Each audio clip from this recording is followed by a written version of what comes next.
Now, this is doing the rounds quite a lot at the moment. The law of attraction, they call it. I've been talking about this for years in terms of what you put out is what you pull back. This energy that we're generating that can now be photographed and can certainly be felt when you meet someone and you say, oh, I've got bad vibes from them, or I've got good vibes from them, depending on their own state of being. This energy is the energy that creates our reality, because it attracts to us a reflection of itself, and what that energy reflects is our inner self, our emotional, spiritual, and mental state. So when we feel fear, we attract to us fear. We attract to us what we most fear. And this is the ultimate evolutionary genius. It's what I call designer evolution.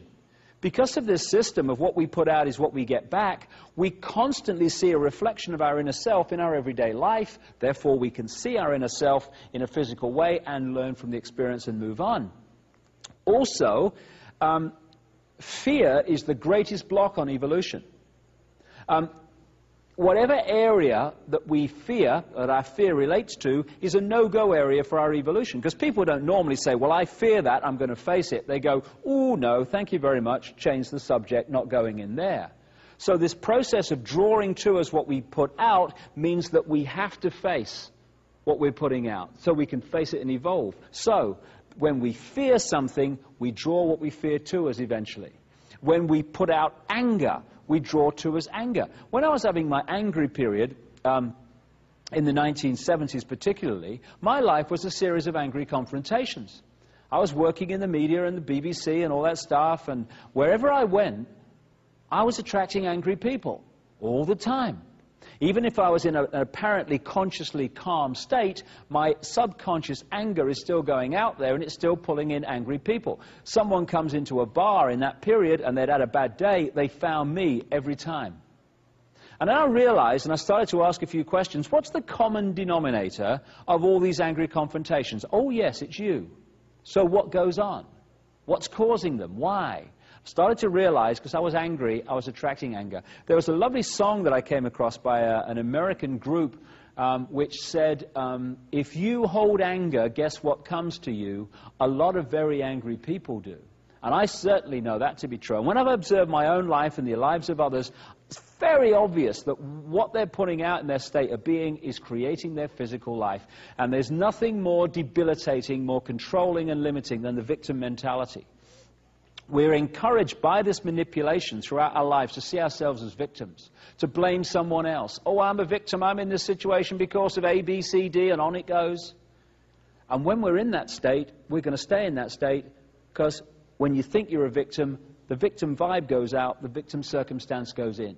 When you say, hey, I'm not a victim, I'm in control of my life, I've created these circumstances I don't like, therefore I can create circumstances I do. At that point, the victim mentality is gone. Victim circumstances stop being attracted, and suddenly people come into your life who are just the people you need to get you out of the circumstances you don't like.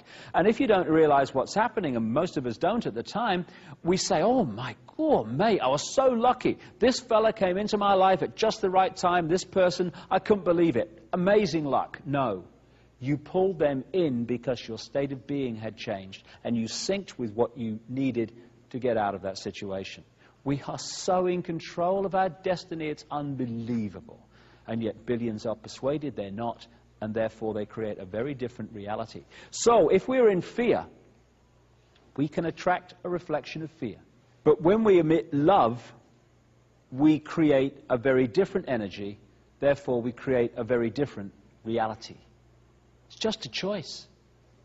Everything is just a choice. I keep hearing people say, oh, I had no choice, mate. I had to do it. We never have no choice. We have choices we'd like to make, choices we'd rather not make, but we never have no choice. It's a cop-out. And some people find it very difficult to take this on because it's much easier in their own mind to blame someone for what happens in our lives. Much more of a challenge to say, hey, I've created this. I'm responsible for it. But when you do, you stop creating what you don't like and you start creating what you do. Relationships. Relationships are a vibrational attraction. We draw them in. when we sync with people, we sync with them energetically, you have a relationship. Then for whatever reason, someone might change and their energetic field changes, their magnetism changes or whatever, their vibrational field changes, and suddenly it's not syncing with that person anymore. In the holographic play-out world, we say that relationship has broken down and they've parted. Well, they've parted vibrationally. And sometimes, you know, that's good because you get things from each other and you learn from each other, and then, hey, it's time to move on and have other experiences. But it's the vibrational connection that draws them in. It's the same with jobs. It's the same with luck. Luck. Why are some people lucky and why are some people unlucky? Because what they're putting out is what they're drawing towards them. I watch in sport and football and stuff, and sports people. These people that they get so close to winning, but they never quite can win. It's almost like they're frightened of winning. When I observe some of this stuff psychologically, it's almost as if they can't believe that it's possible for them to win. Oh no, that happens to other people. It doesn't happen to me. So when you get to that point where you're just about to achieve, somehow in the holographic play-out world, you manifest something that actually stops you winning, even though it seems to be no problem, it's going to happen. And it's what people call having a self-destruct button. Just when you're about to achieve something, where's the button? Boom! Oh, something's happened, and it doesn't achieve what is obviously going to happen. It's because of the energy we're putting out, which is a reflection of our mental and emotional state. And one real big energetic magnetic attraction of reality is intent, I've found. Intent. An intent, this is what I'm going to achieve. This is what I'm going to do. This is what I want to do. This is what I will do. When that intent goes out, it goes out as a vibrational field, and it draws back towards us all that we need to achieve that intent every time. The thing is, at this point, it breaks down with so many people because what they need to experience to achieve the intent they say they want is not something they'd like to experience. So I'll bugger that for a game of soldiers. I'm not having that. I don't want it that badly. And when we start to transform, things start to change in our energy field. When that happens, things that we were drawing towards us in the old energetic state are not making a vibrational synchronization anymore. And so in the holographic play-out world, relationships break down, or you lose your job, or you move home, or something happens.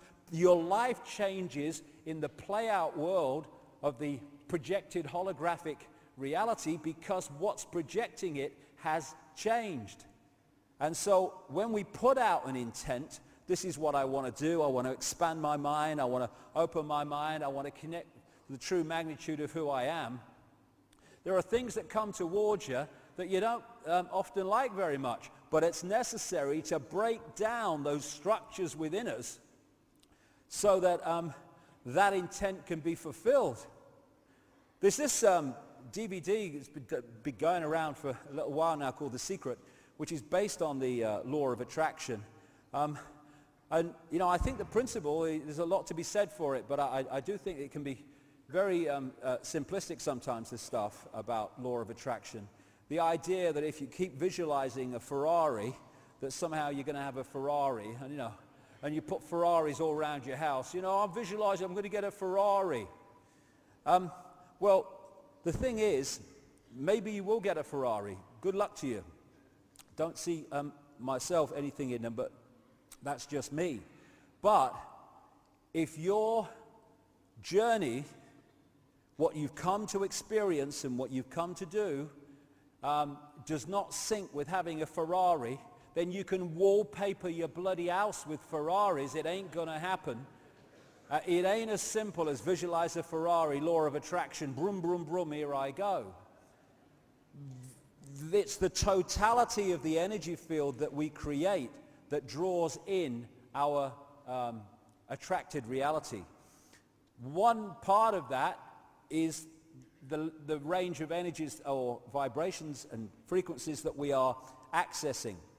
The more expanded that is, the larger our state of awareness, the more our energy field in embodiment is affected by that.